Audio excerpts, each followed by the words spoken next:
perbuatan.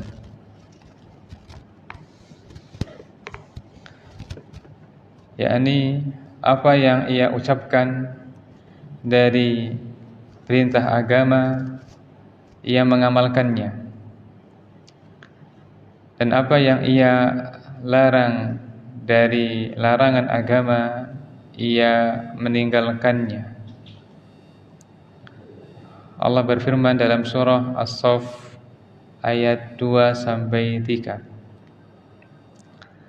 Ya ayyuhalladzina amanu lima taquluna ma la taf'alun kabura maqtan 'indallahi an taqulu ma la taf'alun. Wahai orang-orang beriman, mengapa kamu mengatakan sesuatu yang tidak kamu kerjakan? Sungguh sangat besar kemurkaan di sisi Allah bahwa kamu mengatakan apa yang tidak kamu kerjakan. As-Saff ayat 2-3. Ayat-ayat yang diawali dengan ya ayyuhalladzina amanu, wahai orang-orang beriman, disebut dengan ayat-ayat nida'ur rahman, panggilan ar-rahman, li ahlil iman, kepada ahli iman. Dan sejumlah ulama telah menyendirikan pembahasannya, seperti Syekh Abu Bakar Jabir Al-Jazairi yang jumlahnya lebih dari 100 ayat dalam Al-Quran, yang diawali dengan wahai orang-orang beriman. Dan Abdullah bin Mas'ud radhiyallahu an menyinggung masalah ini dan ia berkata, apabila engkau mendengar ayat wahai orang-orang beriman, maka pasanglah pendengaranmu, karena akan ada perintah yang akan Allah perintahkan atau larangan yang mesti engkau jauhi. Au kama qala radhiyallahu anhu. Dan pada ayat ini berisi larangan, mengucapkan apa yang tidak dikerjakan. Dan ini bagian dari prinsip hidup seorang muslim, yakni berusaha dia mengamalkan apa yang ia ucapkan, terutama yang ia nasihatkan kepada orang lain, baik ia seorang suami, seorang guru, seorang pemimpin, seorang ahli ilmu, dan seterusnya. Bahkan teman dengan teman yang lainnya yang mereka satu level dalam tingkatan. Ungkapan kabura maqtan indallahi an taqulu ma la taf'alun, amat besar kemurkaan Allah atas kalian mengatakan apa yang tidak kalian kerjakan, menunjukkan bahwa tidak mengamalkan apa yang diucapkan sendiri adalah dosa besar. Karena ungkapan kabura maqtan.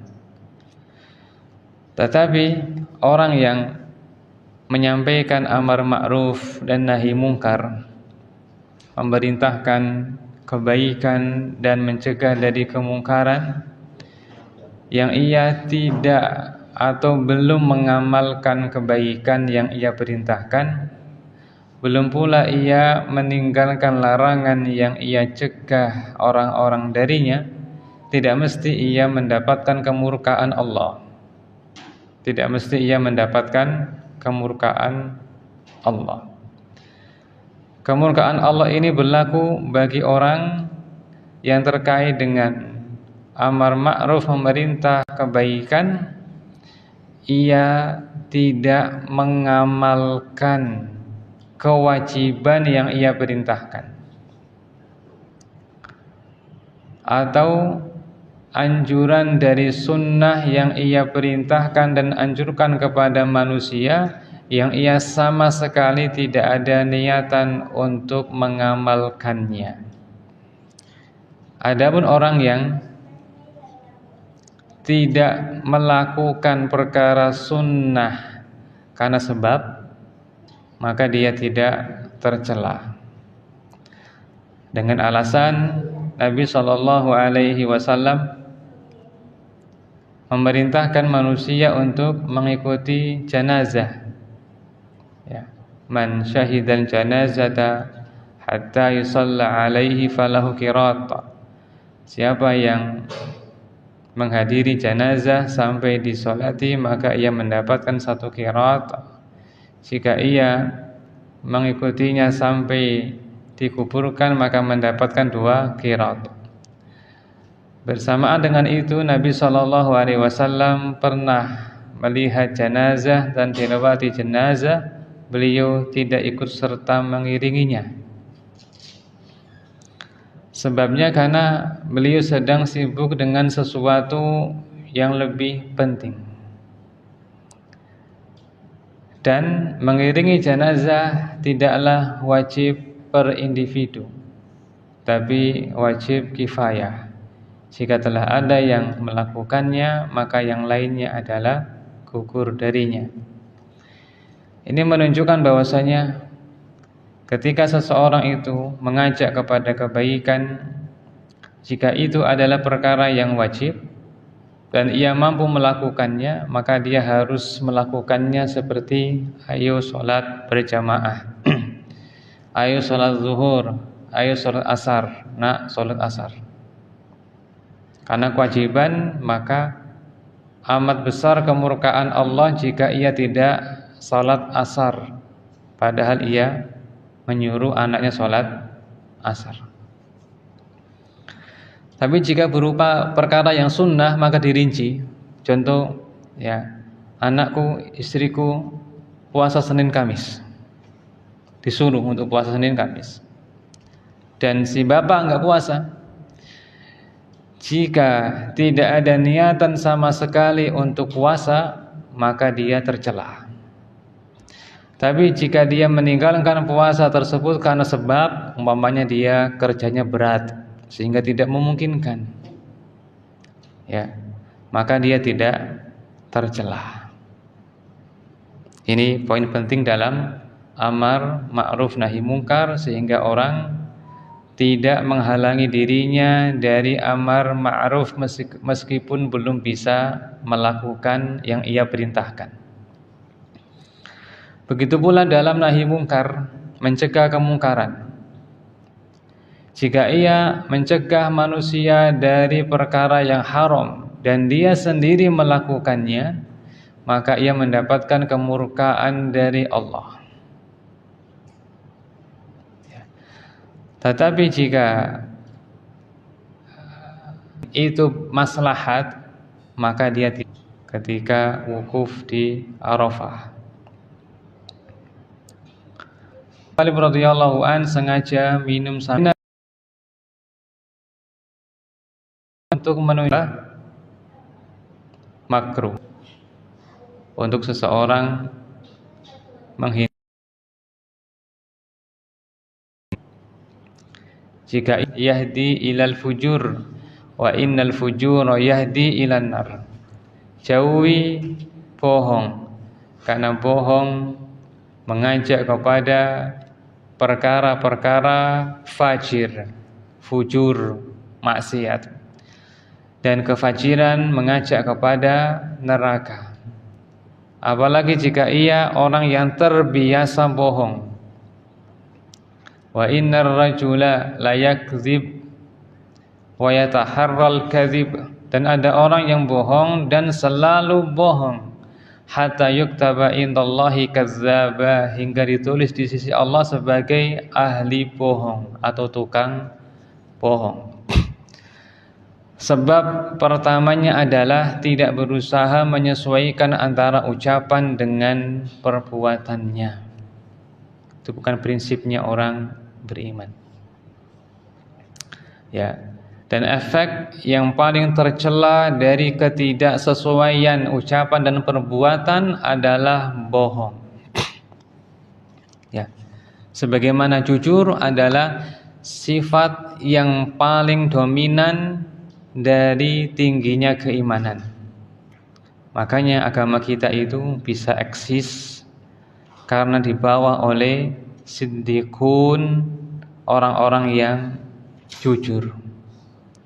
Hingga datang para rawi yang jujur, thiqah, terpercaya seperti para rawinya Bukhari, para rawinya Muslim, Abu Dawud, Tirmizi, Nasa'i, Ahmad, Ibnu Khuzaimah, Ibnu Hibban, At-Tabarani, Al-Hakim, Ad-Daruqutni, Ad-Darimi dan seterusnya.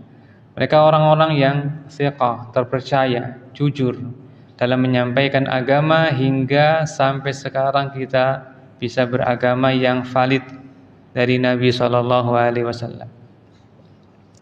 Kebalikannya kemunafikan, yaitu bohong. Ya. Bohong itu adalah sifat paling tercela, paling dibenci oleh Nabi SAW. Bohong. Orang beriman mungkin dia pelit, mungkin dia penakut, tapi dia tidak bohong. Ya Rasulullah, apakah orang beriman itu pelit? Kata beliau SAW, iya. Apakah orang beriman itu penakut? Kata Nabi, iya. Apakah orang beriman itu bohong? Kata beliau, tidak. Artinya orang beriman itu diketahui dari kejujurannya kepada Allah dalam iman, serta berusaha jujur kepada hamba-hamba Allah dalam berinteraksi, terutama suami istri, anak kepada orang tuanya, teman kepada rekan kerjanya. Usahakan jujur, bukan mengelabui, bukan menipu. Ya, kalau dibiasakan maka akan menjadi yang sekarang terjadi, yakni manipulasi data. Ya, manipulasi data, pengkhianatan dalam pekerjaan, penggunaan fasilitas, mengkhianati laporan dan seterusnya. Sebabnya dari sini, ketidaksesuaian antara zahiriyah dengan batiniyah. Dan mencari orang semacam ini di zaman sekarang itu tidak mudah. Tidak mudah. Maka prinsip yang pokok, yang besar, nomor 4 adalah demikian, ya. Kesesuaian antara ucapan dan perbuatan. Pertanyaan, orang yang banyak dosanya, apakah layak untuk amar ma'ruf nahi mungkar? Jawabannya sangat layak, dan harus bergabung dalam golongan orang yang amar ma'ruf nahi mungkar, karena itu adalah sifat umat Islam generasi pertama yang Allah puji. Kuntum khaira ummatin ukhrijat linnasi ta'muruna bil ma'rufi wa tanhauna 'anil munkar. Kalian adalah, wahai para sahabat, umat terbaik yang pernah dikeluarkan untuk manusia. Kalian amar ma'ruf dan nahi mungkar, memerintahkan kebaikan, mencegah kemungkaran. Dikatakan kepada Imam Hasan Basri rahimahullah, apakah orang yang tidak bagus agamanya, yakni dia terjatuh kepada maksiat, amar ma'ruf nahi mungkar? Kata beliau, seandainya menunggu salih seperti para nabi yang maksum, maka tidak ada yang amar ma'ruf nahi mungkar setelah mereka. setelah mereka. Dikatakan kepada Al-Imamu Ahmad bin Hanbal tentang membantah penyimpangan agama, tapi yang membantah ini belum bisa melaksanakan agama dengan baik, sholatnya belum bagus, ya kan? Dan terkadang pekerjaannya masih ada syubhatnya. Kata beliau, seandainya aku diam, kamu diam, lantas dari mana orang jahil tahu kebenaran? Ya. Maka sampaikan, yang penting kita berusaha, dalam hati itu ada keinginan untuk mengamalkannya, entah sekarang, entah nanti. Ya, ada keinginan untuk mengamalkannya. Jika ia berupa kewajiban, kita memastikan kita mengamalkannya. Jika itu berupa perkara yang sunnah, kita berusaha nanti bisa mengamalkannya. Imam Ahmad bin Hanbal rahimahullah hafal 1 juta hadis Nabi SAW. Ya, 1 juta hadis, ya, mencakup hadis Nabi, ucapannya sahabat, fatwa tabi'in, yang sahih, yang lemah, yang palsu. Dan beliau rangkum, pilih sebanyak sekitar 28.000 hadis yang beliau cantumkan dalam kitabnya Al-Musnad. Kata beliau, tidaklah ada satu hadis Nabi yang sahih kecuali aku berusaha mengamalkannya. Sampai beliau mendapat hadis tentang berbekam. Ihtajaman Nabi sallallahu alaihi wasallam wa a'ta Aba Thayyibah dinaran. Rasulullah sallallahu alaihi wasallam dibekam oleh Abu Thayyibah dan memberikan upah kepadanya 1 dinar. Maka Imam Ahmad bin Hanbal mencari tukang bekam dan memberinya upah 1 dinar. Ini usaha dari orang-orang yang berusaha mengamalkan apa yang ia ketahui. Al-Imam Abu Dawud As-Sijistani, pemilik kitab As-Sunan, ketika beliau di atas kapalnya, ada orang bersin. Ternyata orang ini bersinnya itu di lepas pantai, yakni di daratannya. Maka ketika beliau bersin, ya kan, orang ini mendengar dan mengucapkan, yarhamukallah, semoga Allah merahmatimu. Maka Abu Dawud turun dari kapalnya, ya, dan membalas ucapan si orang tersebut. Ya, atau dibalik, ya. Beliau mendengar dia bersin, beliau turun untuk menyampaikan doanya. Dan dalam sebuah mimpi diceritakan bahwasanya ada orang bermimpi bahwa dikatakan Allah mengampuni Abu Dawud karena 1 dinar yang atau dari 1 dirham yang ia berikan kepada pemilik kapal agar ia bisa turun untuk menyampaikan tadi ucapan doa kepada orang tersebut. Karena itu bagian dari sunnah Nabi SAW. Apabila bersin mengucapkan alhamdulillah, bagi yang mendengarnya membalasnya yarhamukallah, terus dia membalas doanya yahdikumullahu wa yuslihu balakum. Ya, demikian, ya. Menjaga kesesuaian antara ucapan dan perbuatan.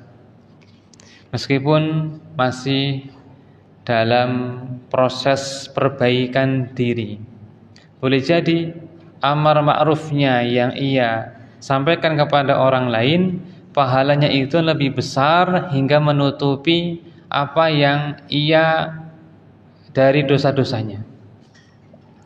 Seperti sabda Nabi SAW, ittaqillaha haitsuma kunta wa adbi'is sayyi'atal hasanah tamhuha wa khaliqin nasa bi khuluqin hasan.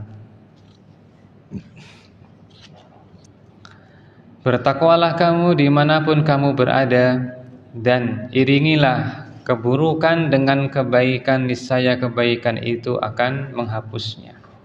Dan di antara kebaikan adalah mengajak orang kepada kebaikan atau amar ma'ruf nahi mungkar. Ad-dalu 'alal khairi kafa'ili, orang yang mengajak kepada kebaikan seperti orang yang mengamalkannya.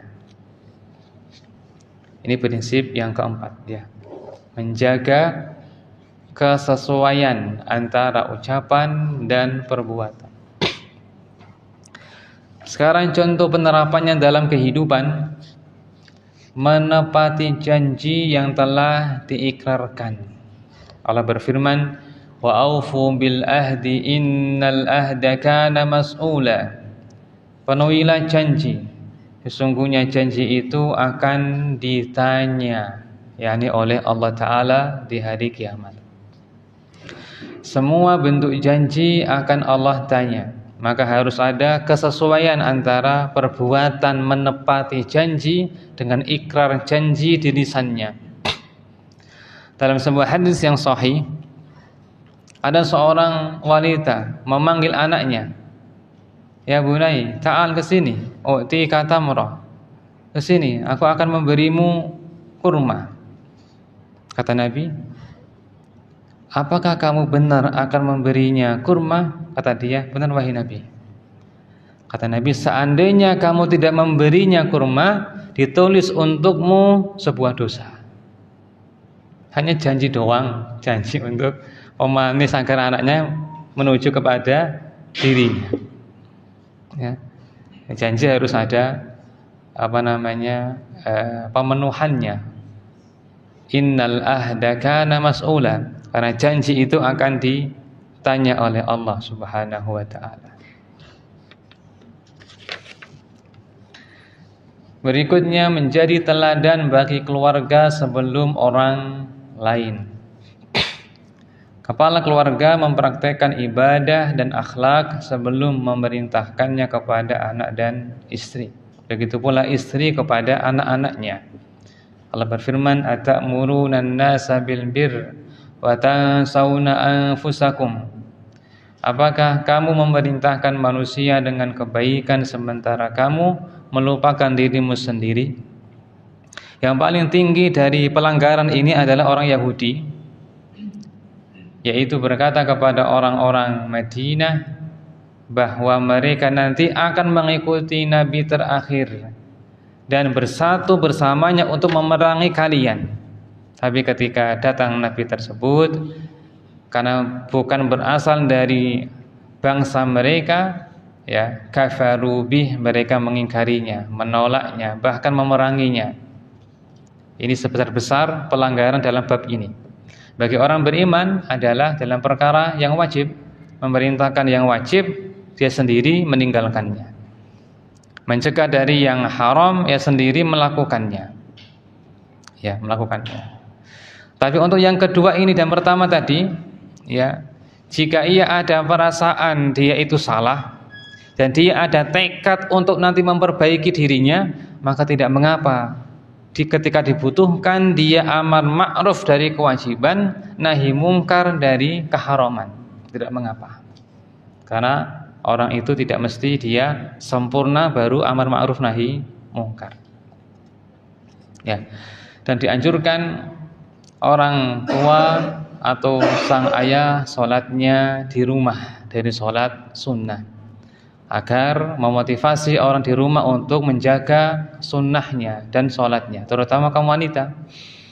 Kaum wanita itu terkadang hanya sholat yang wajib saja, zuhurnya saja, tidak qobliyah, tidak ba'diyah.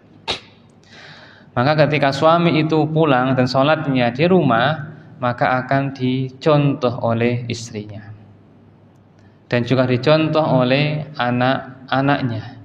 Maka ia, sang suami ini, sang bapak ini mendapatkan dua pahala. Satu, pahala ia ibadah. Dua, pahala dicontoh oleh orang yang di rumah. Dan pada asalnya semua sholat sunnah secara asal lebih besar pahalanya dikerjakan di rumah, termasuk ba'diyah dan qabliyah. Syekh Albani rahimahullah mensahihkan hadis bahwa sholat sunnah yang dikerjakan di tempat yang sepi dari pandangan manusia, yakni di rumah, itu lebih utama khamsun wa ishrun, 25 kali dibandingkan sholat di hadapan umum atau di masjid. Dan ana telah bikin PDF-nya ya, 25 kali lipat keutamaan sholat sunnah di rumah, sebagaimana keutamaan jamaah di masjid 25 sampai 27 dibandingkan salat sendirian di rumahnya. Ya. Ibaratnya ada si A ini salat rawatibnya 25 kali di masjid. Itu baru menyamai rawatibnya seorang sekali yang salatnya rawatibnya di rumahnya. Ya. Kadang-kadang Nabi melakukannya di masjid ya, dalam rangka menunjukkan ini sholat qobliyah, ini sholat ba'diyah, hukumnya sunnah. Tapi secara asal di rumah itu lebih utama dan lebih afdol. Nah, berikutnya konsistensi dalam dunia kerja. Jika seorang pemimpin membuat peraturan, maka ia adalah orang yang pertama yang mematuhinya, berusaha untuk mematuhinya, memberikan contoh kepada karyawannya, meskipun tidak mutlak karena ia pemilik. Umpamanya aturannya masuk jam 8, dia pemilik, bolehlah masuk jam 9 jam 10, kan dia pemilik dan tidak membahayakan. Tapi pada hal-hal yang sekiranya itu berserikat mereka dalam perbuatan, maka semestinya pemimpin itu mencontohkan yang baik. Ya, seperti umpamanya dalam masalah makan, masalah berdiri, masalah duduk, masalah apa, kan dicontoh oleh orang-orang. Ya. Kemudian jujur dalam pengakuan kemampuan. Yakni tidak mengaku memiliki keahlian dan pencapaian yang sebenarnya tidak dimiliki demi mendapat pujian. Termasuk akhlak yang tercela, yaitu membesarkan diri pada apa yang ia tidak memilikinya atau tidak melakukannya. Ya.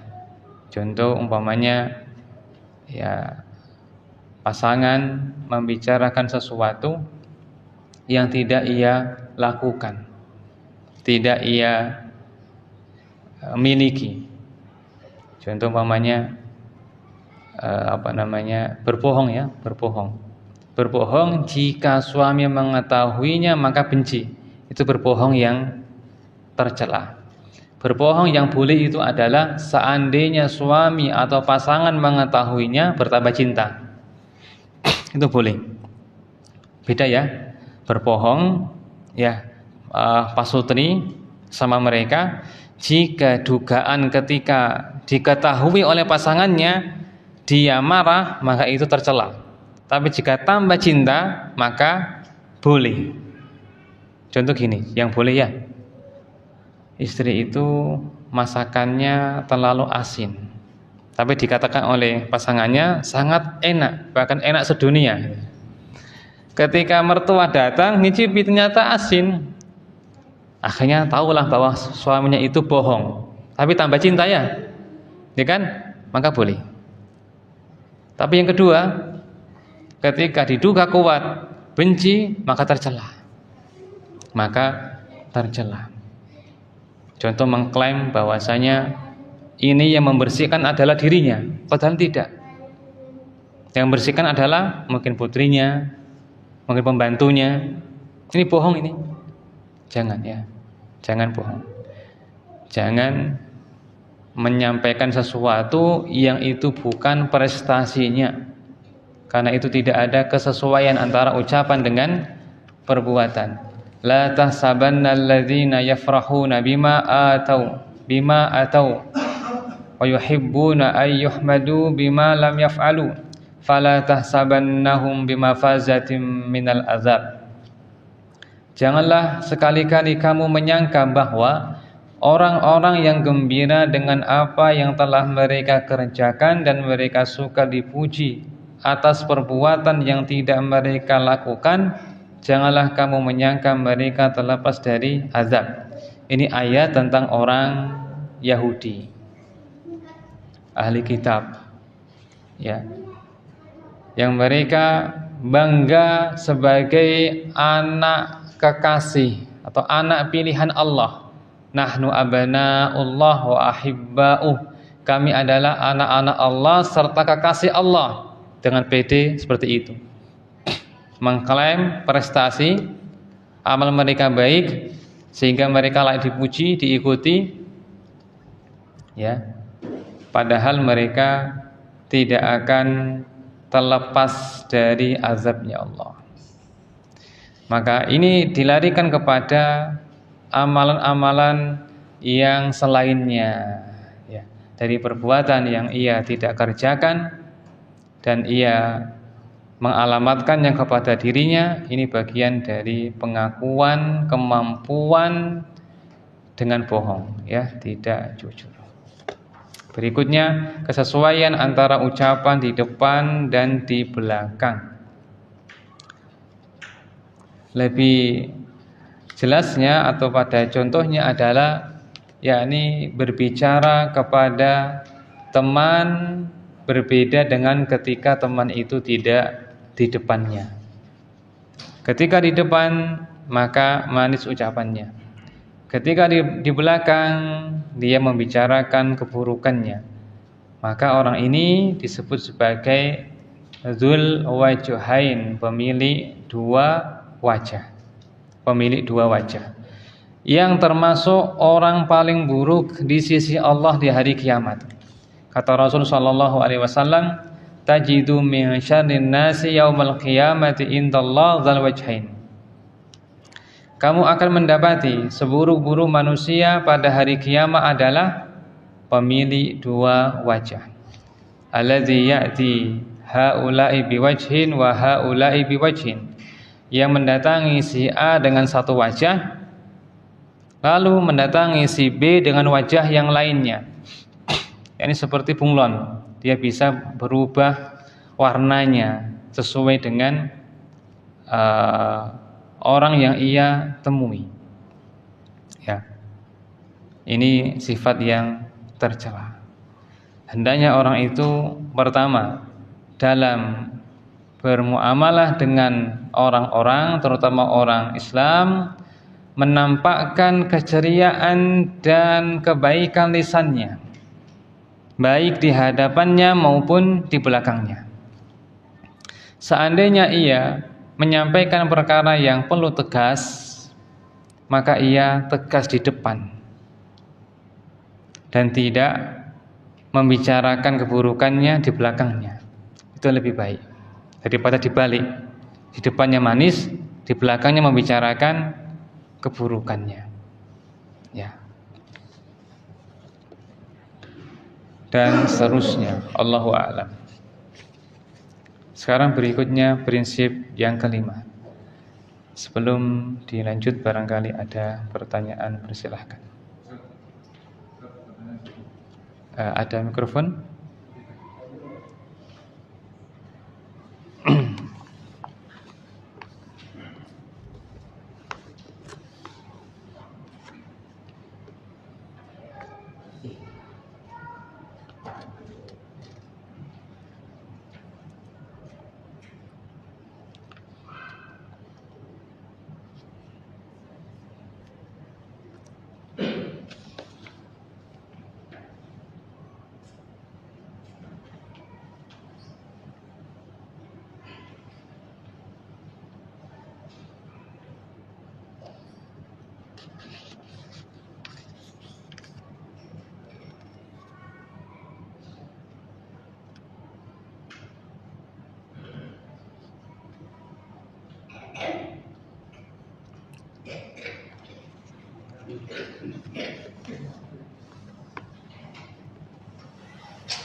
Terkait tadi jumlah kita jadu salah satu sistem itu kan ada menyesuaikan data.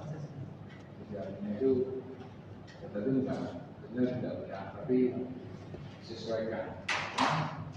Ini sistem kita sebagai anggota suatu usaha kita nggak semua itu kira. Nah, baik. Tentang sebuah sistem, ya, sistem di mana harus memanipulasi data. Jika tidak, maka dia akan dipermasalahkan oleh sistem atau ditendang atau dikucilkan dan seterusnya. Baik, yang pertama, haram tetap haram meskipun dilakukan oleh banyak orang. Bahkan seandainya mereka saling ridho, tidak merubah hukum. Contoh umpamanya apa? Khamr. Penjual ridho, pembeli ridho, apakah halal? Haram. Ya. Tidak bisa menjadi halal. Dan Rasulullah sallallahu alaihi wasallam bersabda, "Ya'ti 'alan nasi zaman la yubalil mar'u bima akhadha minal mal, aminal halal am minal haram." Akan datang kepada manusia di mana seseorang tidak peduli lagi dari mana ia mengambil harta, apakah dari yang halal ataukah dari yang haram. Ya. Kata Nabi sallallahu alaihi wasallam, tidak akan datang hari kiamat kecuali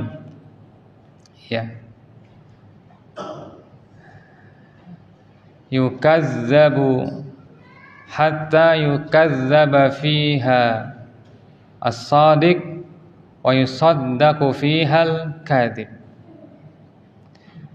hingga yang jujur dikatakan bohong, yang bohong dikatakan jujur, yang khianat dikatakan amanah, yang amanah dikatakan khianat. Maka artinya jangan bergabung bersama orang-orang tersebut. Itu maksudnya. Ya. Kemudian Nabi SAW memberikan ancaman, kullu lahmin nabadha min suhtin fannaru aula bih. Setiap daging yang tumbuh dari harta haram, maka neraka lebih layak untuknya. Lebih layak untuknya. Ya.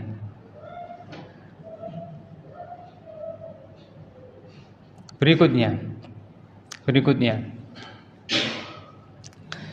ciri dari manipulasi data, meskipun orang-orang menganggap itu bagian dari sistem, itu sistem yang jelek adalah ketika khawatir diketahui oleh atasan atau orang yang lebih tinggi dari mereka, atau diketahui oleh orang-orang yang pelaku bisnis seperti mereka.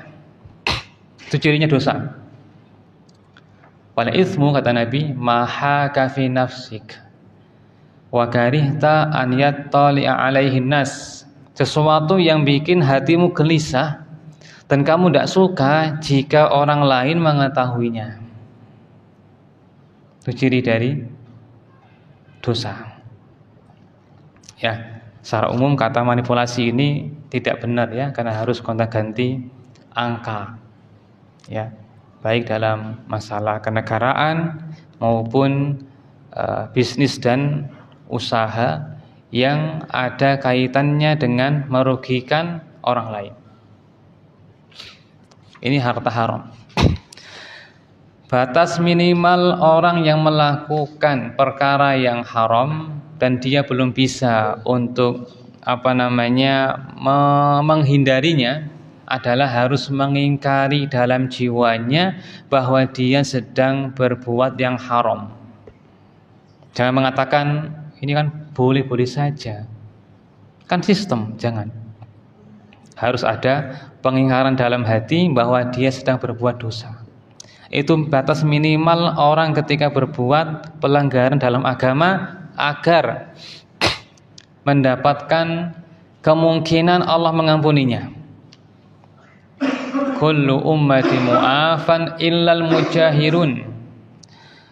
Setiap umatku memiliki potensi dimaafkan kecuali orang-orang yang terang-terangan. Ciri orang terang-terangan adalah bangga dengan perbuatannya, tidak merasa itu dosa.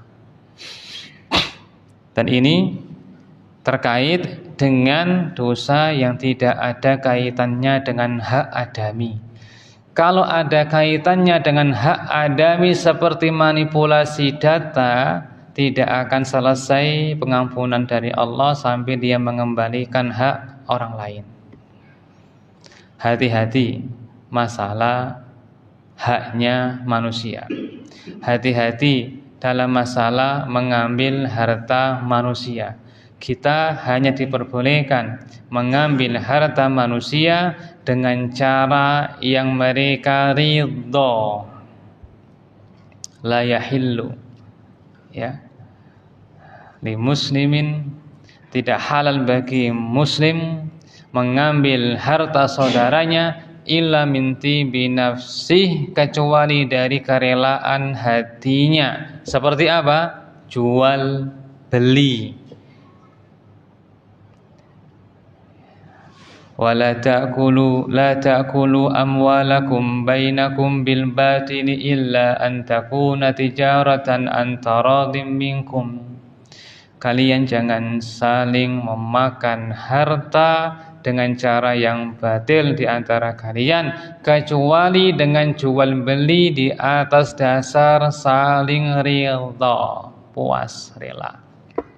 Jual beli silakan, hadiah silakan, sedekah silakan, warisan silakan, hibah silakan. Tapi kalau dengan cara manipulasi, maka jangan. Satu hadis yang harus kita pegang dalam masalah ini untuk hati-hati, hadis sahih Imam Muslim, manikata'a haqqam ri'in muslim biyamini faqad aujaballahu lahun nar wa harrama alaihil jannah. Siapa yang merampas hak seorang muslim dengan sumpah palsunya, kita katakan manipulasinya, ya, atau kecurangannya, yang penting dia mengambil dengan cara yang curang, maka Allah mewajibkannya masuk neraka dan mengharamkannya masuk surga. Berkata para sahabat, ya Rasulullah, wa in kana syai'an yasira, meskipun sesuatu yang remeh, yakni sederhana atau murah atau enggak berharga, kata Rasul, wa in qadiban min arak, meskipun satu tangkai pohon arak, yakni siwak, meskipun senilai batang siwak, harus dengan cara yang saling ridho. Jika tidak, maka akan dilunasi di akhirat. Jangan menyangka bahwasanya berhasil sekarang memanipulasi terus menang di pengadilan selesai, tidak jamaah. Ada catatannya. Kata Rasul sallallahu alaihi wasallam, mungkin ada di antara kalian dua orang datang minta aku menyelesaikan persengketaan mereka. Ya. Perselisihan mereka. Lalu aku putuskan kepada orang yang pintar ngomongnya. Siapa yang mengambil hak saudaranya yang bukan miliknya, maka ia sedang makan satu potong dari barang neraka. Innalladzina ya'kuluna amwalal yatama zulman innama ya'kuluna fi butunihim nara. Sesungguhnya orang-orang yang memakan harta anak yatim dengan zalim, sama saja ia sedang makan api di perutnya. Artinya semua jenis barang haram yang ia makan sama saja, ya, menghasilkan makanan yang dibakar di perutnya dari api neraka. Ya. Kesimpulannya, apapun jenisnya, pekerjaan atau cara apapun yang kita menduga kuat itu tidak halal atau syubhat, maka tinggalkan. Ya, hati-hati dari harta orang lain karena berbahaya. Jika dulu sempat melakukannya dan sekarang bertaubat dan tidak mungkin untuk mengembalikannya, gimana cara tobatnya? Dia sedekah sebesar harta yang pernah ia ambil, ya, disedekahkan atas nama si pemiliknya. Demikian jamaah cara bertobatnya. Jika tidak memungkinkan karena mungkin ini harta publik, ya kan, atau harta orang yang tidak diketahui siapa pemiliknya. Tapi kalau diketahui pemiliknya atau ahli warisnya, maka kembalikan kepada ahli warisnya atau pemiliknya langsung. Nah, demikian cara pertobatan dari harta haram yang sudah terlanjur dimakan. Ya, dimakan. Kesimpulannya, manipulasi itu termasuk mengambil harta haram, ya, harta haram dalam pekerjaan. Kalaupun ada yang nggak haram, mungkin bisa dibicarakan lebih lanjut seperti apa kasusnya sehingga bisa dinilai ini yang tidak haram. Tapi secara umum dia itu haram karena merugikan, ya, salah satu pihak, entah langsung ataukah tidak. Nah, coba gimana, jelas? Yang lain silakan.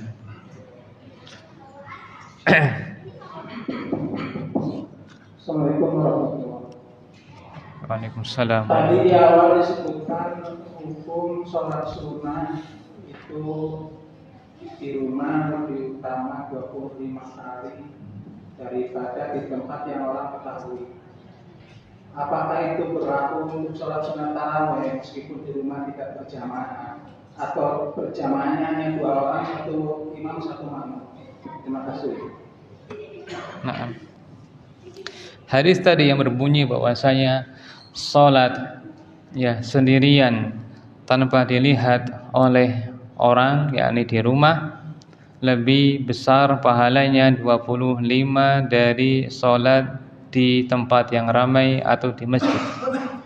Ya, ini secara umum dari sholat-sholat sunnah seperti duha, seperti tahajud, seperti rawatib, ya, seperti sholat wudu dan semisalnya. Adapun yang ada hadis yang menunjukkan dia dikerjakan di masjid, maka lebih utama adalah di masjid. Contohnya apa? Sholat khusuf, gerhana.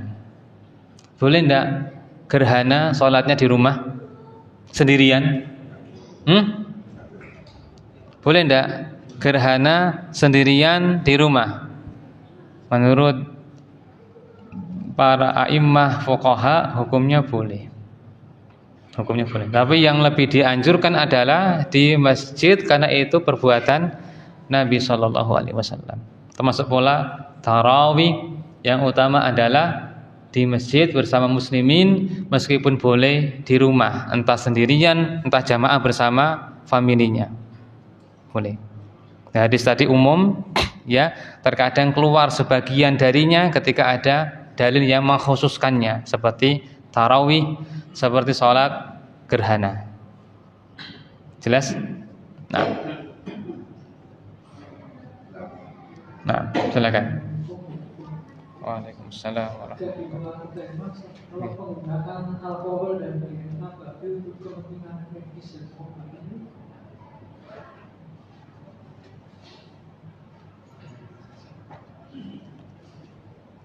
berat ini ya.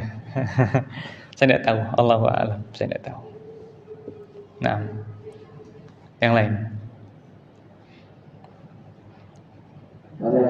Nah, apakah harta warisan yang diterima anak angkat itu termasuk harta halal? apa? Harta warisan Ya. yang diterima anak angkat, apakah termasuk harta halal atau tidak? Karena harta persetujuan anak kandung. Sebab kalau anak kandung tahu, pasti akan ridho semuanya. Itu bagaimana? Iya. Apakah anak angkat berhak mendapatkan warisan? Berapa tidak? Seandainya negara mengatakan wajib dapat, berapa tidak? Anak angkat warisan?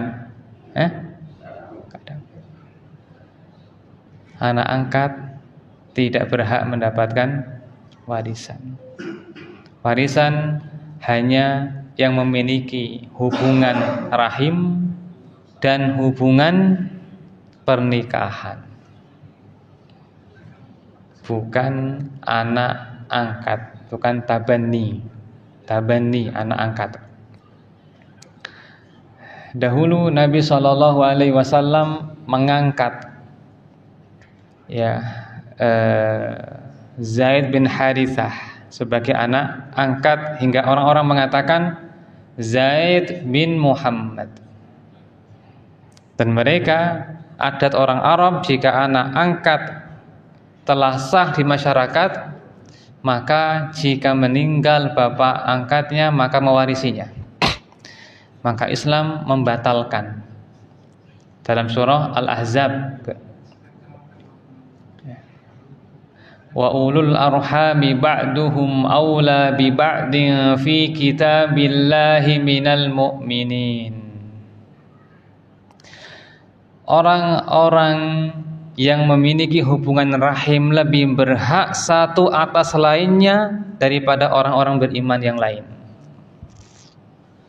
Maka secara asal tadi tidak ada jatah anak angkat, tapi anak angkat boleh mendapatkan mut'ah, pesangon, yang ditentukan oleh ahli waris. Jika mereka ridha, jika mereka tidak ridha, sabar.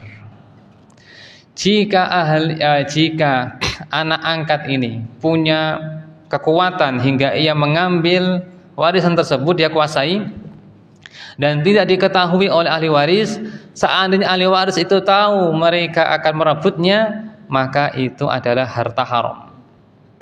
Maka seandainya ahli waris itu akan legowo, maka tidak boleh dia ambil kecuali dia katakan secara syar'i, saya tidak punya hak.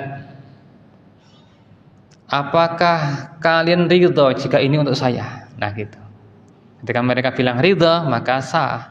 Gak ridho, maka sabar. Kembalikan kepada haknya.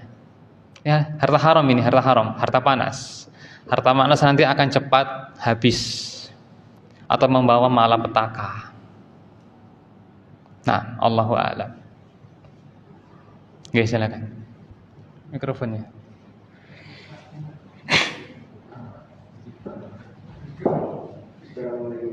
Waalaikumsalam.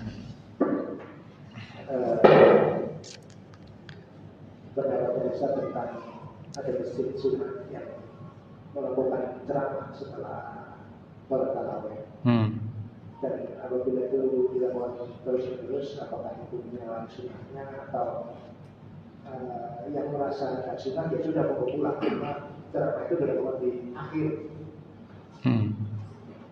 Dan kalau memang ya itu Kultum ya, Kultum ba'da witir ataukah setelah setelah witir ya, bukan setelah ba'diyah isya. setelah itu. Apa hukumnya akhirnya? Baik. Pertama, bahwasanya di zaman Nabi SAW sholat tarawihnya tidak ada kultum. Baik, jelas? Tidak ada kultum. Sehingga sebagian ulama memandang ketika ditambah dengan kultum adalah bid'ah. Di antara yang berpandangan ini adalah Syekh Al-Muhaddits Al-Imam Al-Albani rahimahullah. Imam Al-Albani memandang perkara bid'ah. Ini bukan sunnah.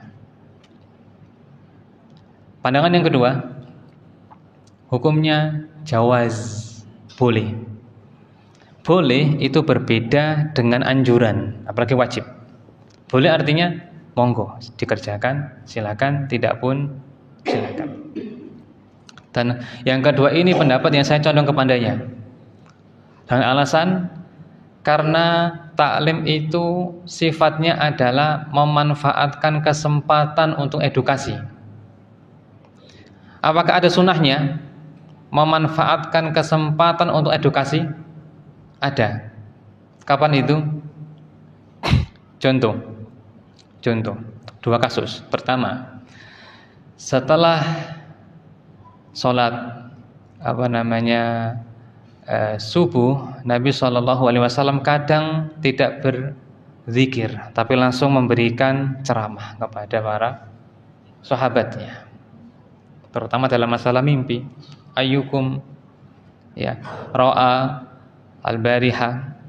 Yang kedua, pada peristiwa seorang Ansor yang meninggal dan ternyata ketika di pemakaman belum selesai penggaliannya. Akhirnya Nabi menunggu itu dengan memanfaatkan momen ceramah, menceritakan tentang perjalanan ruh sambil diselesaikan penggalian tersebut. Ya. Maka dalam hal ini karena ahli ilmu itu mereka tidak sepakat mengatakan haram, tidak sepakat mengatakan boleh, maka saling menghormati. Yang berpandangan itu bid'ah, silakan dia langsung pulang, nggak ada masalah. Yang berpandangan itu maslahat, manfaat, apalagi banyak orang awam datang, maka silakan dia melakukannya. Berkata Anas bin Malik radhiyallahu anhu, safarna ma'an Nabi sallallahu alaihi wasallam. Kami dahulu pernah safar bersama Nabi sallallahu alaihi wasallam. Faminnas sha'im wa minal muftir. Di antara kami ada yang puasa, di antara kami ada yang makan. Ramadan, safar, mungkin perang ya. Ada yang puasa, ada yang makan. Ya. Falam ya'ibis sha'imu 'alal muftir. Yang berpuasa tidak mengkritik yang tidak berpuasa. Walam ya'ibi al-muftiru 'alas sha'im. Yang muftir, yang makan, tidak mengkritik yang puasa. Masing-masing orang itu punya pandangan terhadap diri dia sendiri, maka saling menghormati. Ya, demikian jawabannya. Allahu a'lam. Nah. Oke, silakan. Yang terakhir. Assalamualaikum. Salam. Ini saya tanya melanjutkan pertanyaan soal tentang waris. Dimana kalau misalkan di pernikahan yang pertama punya anak umur 3 bulan, anaknya itu terus cerai, nikah lagi. Nah, di perceraian ini si anak itu ikutnya sama ibunya. nikah lagi, punya anak lagi. Anak yang dari yang pertama itu sama sekali tidak berbakti kepada orang tuanya, soalnya merasa dirinya itu dari kecil yang mengilmu itu bukan bapaknya, tapi bapak dirinya. Apakah itu dapat waris juga? Warisan tidak didapatkan dari perbuatan baik atau dari balas budi, tidak, tapi dari hubungan nasab baik durhaka maupun berbakti. Nah, itu jawabannya. Allahu a'lam. Kita akhiri, Allahumma shalli wa sallim ala nabiyyina Muhammadin wa ala alihi wa sahbihi ajmain walhamdulillahi rabbil alamin. Wassalamualaikum warahmatullahi wabarakatuh.